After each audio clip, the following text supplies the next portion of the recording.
Naše skvelé pracovníčky už pracujú na tom, aby sme mohli deťom rozviesť tieto potraviny, teda hlavne rodinám, ktoré sú vo veľmi zlej finančnej situácii, ale tie mamičky sa snažia aj z toho mála, čo majú, naozaj sa postarať o tie detičky a toto je len taká podpora a pomoc.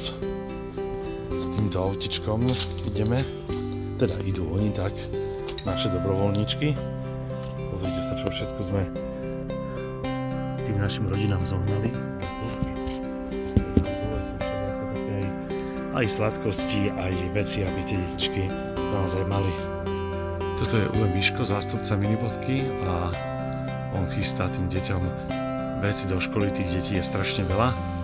V portfóliu máme zhruba asi nejakých 65 detí v teréne a momentálne teraz chystáme pre viac rodín veci, ale ako vidíte, je toho tu strašne veľa, ale však je to naša práca a chceme, aby tie detičky naozaj mali všetko počas celého roka a mamičky, aby boli kľudné, pokojné a mohli sa o detičky zodpovedne starať.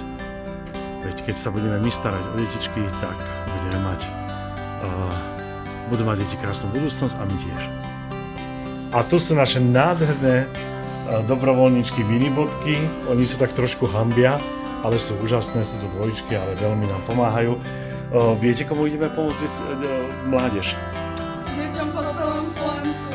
Áno, tam ideme pomáhať a vy ako mladé baby, študentky, čo hovoríte na to, že ideme, alebo že robíme takéto krásne veci s Minibodkou?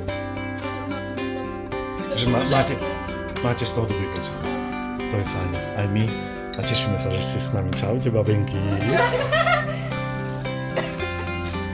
Viete, čo ma na mojej práci najviac teší?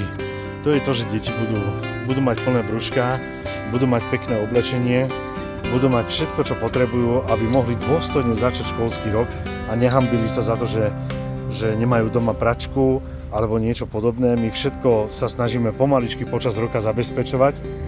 Práve tu, v tejto minibodke, odkiaľ už žiaľ odchádzame, ale veríme, že nájdeme druhý domov, kde minibodka bude mať svoje sídlo.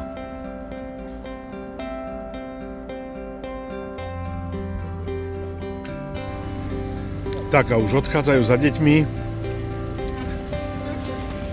Ahojte, minibodkáči. Čaute a pomáhajte detičkám. Čaute.